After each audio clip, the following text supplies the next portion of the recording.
Dreama Caldwell is a lifelong native of North Carolina's Alamance County and a proud member and champion of the working class. In 2017, she joined her local Down Home chapter after responding to their Facebook post inviting people to a meeting for those who wanted a better future for Alamance.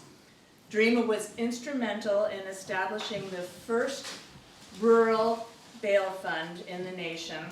Wow.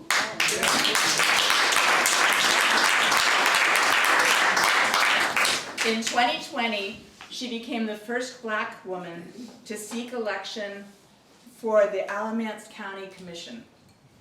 Dreama joined Down Home staff as an organizer in 2021, and later on that year became the executive co-director along with Todd. Yeah.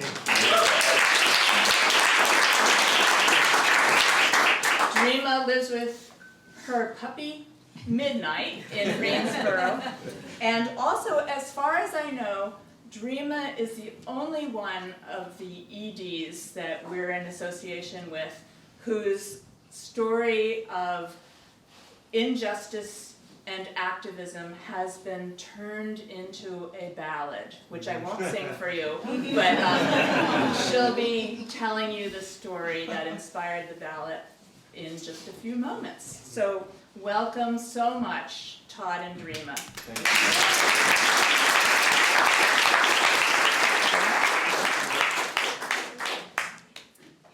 Thank you, Lori. Hey, y'all. Nice to see you all in person. So many of you all I've seen for years on the Zoom box, so it's nice to see you all in person. I'd like to start with just saying thank you. I think I met you guys when I was a candidate in Alamance County. Your support made the local conservative paper write an article about why are all these California people sending money to me for a county commissioner race? They were really sure that it was a conspiracy, that it is, right? It is. So I really want to thank you for that, and thank you for your continued support, and thank you all for putting this together and allowing us to come and talk about our work. I wanted to just start and tell you a little bit about me and a little bit about how I came into leadership and how I was politicized through Down Home. So I have grown up in Alamance County, been in Alamance County all of my life.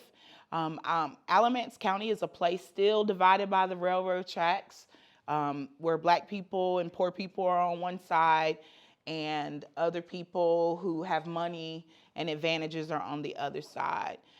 My mother, we grew up in public housing, and my mother went to nursing school and she wanted to get us out of there, and she did. And so all of a sudden we moved to the other side of town, and I'm like, whoa, this is a whole nother world.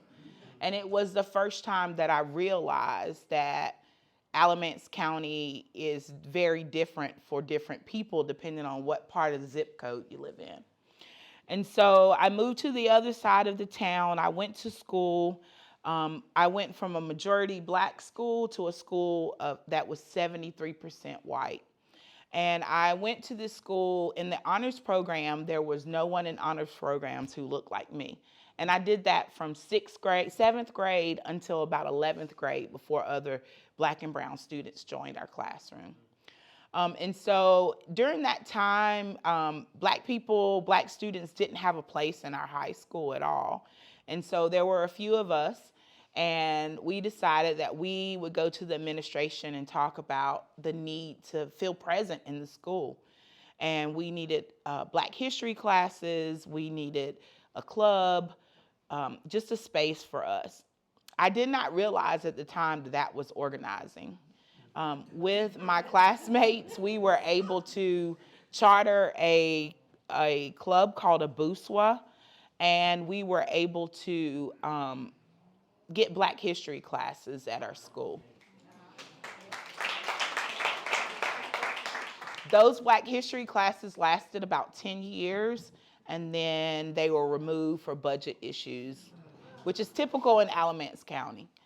So during that time, after coming out of that, I also joined student government.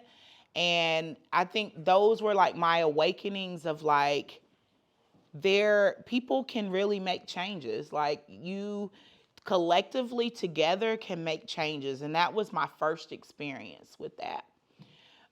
Fast forward a little bit after that, I managed child care centers for over 20 years. And in 2015, I was the executive director of multiple child care centers. And one of my child care centers, we had a supervision error where an employee left a child on the bus. The child was left for quite a while, and just thank God that the child was not wasn't harmed at all, actually. But we reported it to the state as we were supposed to. And what happened was it turned into criminal charges. The state came in and charged the employee that left the child behind, charged myself as the administrator, and charged the owner of the daycare with felony child abuse. We were facing 4 years in prison. This was my really, really first experience with the criminal justice system. Prior to that, I had experienced things like failure to pay registration fees, failure to have insurance, all of things that happens when you're in poverty, that our country likes to criminalize. This experience was especially hard for me because I had co-defendants who lived in just 30 miles down the road in other counties, and their cases were handled quite different from mine. They were allowed to turn themselves in to the warrant, and they were able to sign a promissory note to go home and just show up for court. Me, I thought the exact same thing would happen, except for when I went in, they gave me a $40,000 cash bail that my family did not have. My sister luckily knew a bail bondsman, and bail bondsmen normally take 15% of a bond is what they charge, and he charged us a little less than that. And my sister actually had to withdraw money from her 401k to pay that fee, which, that you have to pay tax repercussions. There's all these other things that happen when you withdraw money from your 401k.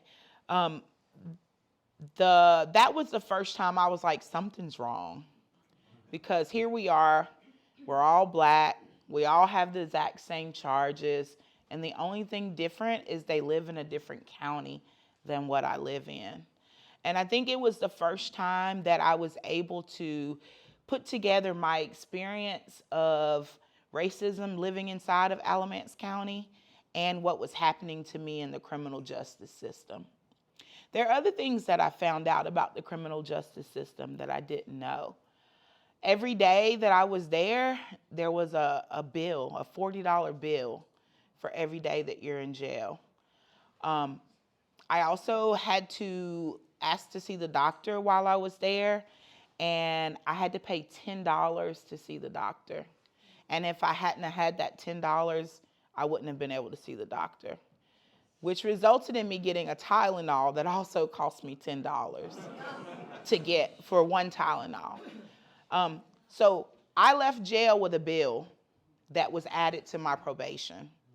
When I went to court, I took a plea deal because I could not risk 4 years in prison. I also had no money to go to trial. I needed $5,000 more to go to trial and just didn't have it. And so the judge didn't want to send me to jail. But what happens in North Carolina, you receive points for things that happen. So those charges I talked to you earlier about, you receive points, and what point level you're on is actually determines your sentence. And so the points that I had determined that I had to have an active sentence. And so the judge gave me 3 days in jail and an 18-month probation. That 18 months of probation came with probation fees. I had jail fees.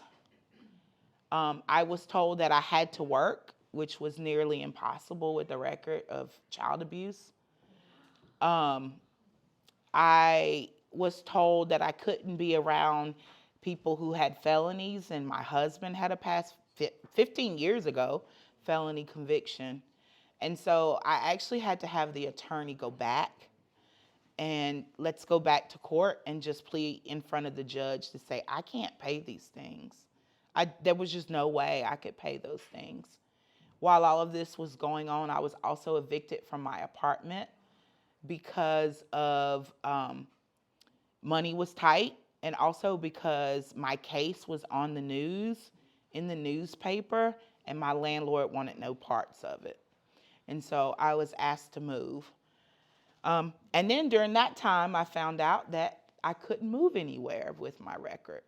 And so every place that we went and tried to find a place to live, I couldn't because the background checks.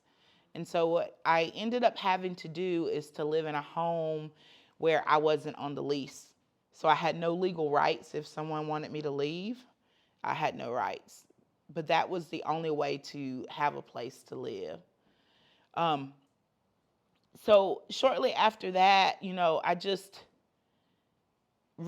I had relatives who had always told me how hard it was. And I'd say, just go to McDonald's and get a job, or just go wherever and get a job. And my local fast foods wouldn't give me a job.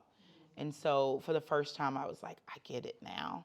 I began to understand the cycle of incarceration, of what happens to people, how people end up back into crime again because they can't feed their families. Shortly after that, I was on Facebook, and this ad pops up, and it's talking about working class issues.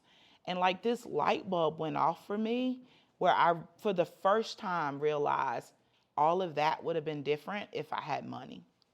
That experience would have been completely different. And so I answered the ad. And Juan Miranda, who is now our organizing director, he was the very first organizer other than Todd. Todd was the first organizer knocking doors, but he was the organizer in Alamance County. And Juan did a one-to-one and met me in a coffee shop. And like for 2 hours, I think I cried, just telling him about my story, telling him how hard it was, telling him I didn't know what I was going to do, 20 years of work in childcare, I no longer can work in childcare. That's gone. It's I have an associate's degree in early childhood education. So it's gone. Wasn't sure what I was going to do. So Juan says, I'm working with this project, and it's a multiracial project, and I think that you'd be good. And I'm like, you want me to work with white people from Alamance County? And Juan's like, yeah. And I think I probably asked him a couple of times. And so he says, come to the office and let's just talk. Like, let's just continue the conversation. And I go to the office and I meet Todd, a white guy. And but the magic was when I walked into that office, there was butcher paper up on the walls. And it listed, Alamance County is a place with multiple municipalities. And every municipality, they had listed out who was in office there, how long they'd been there, when is their next term up. I have voted every single time except for one time since I was 18, and that was the second election for Obama, because I worked a job where I worked 12 hours and I wasn't able to get off. I literally cried my whole shift because I couldn't get off to go vote. But I didn't know who any of those people were on that paper. and surely I had voted for them or not voted for them. And so I was like, this is where I need to be, because I don't know who these people are. And so I came and returned back to down home and came to an all chapter meeting where I was able to hear about the working groups that they had. And one of the working groups was called Criminalization of Poverty. And I was like, that's where I need to be.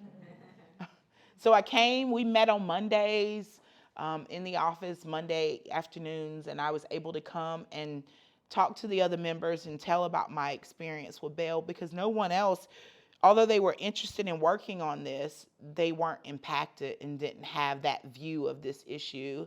And so I was able to tell my story, and everybody's like, what? This really happens? Jail fees, probation fees, all of these things. And so they were like, we've got to go tell the community about this.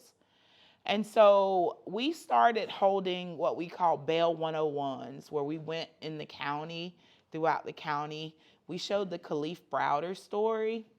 Khalif Browder is a young man who was accused of stealing a backpack in New York, and he was arrested and given a $3,000 bail that his family couldn't make.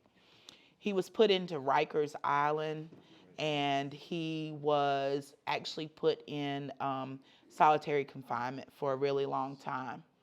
Eventually, the charges were dropped for Khalif.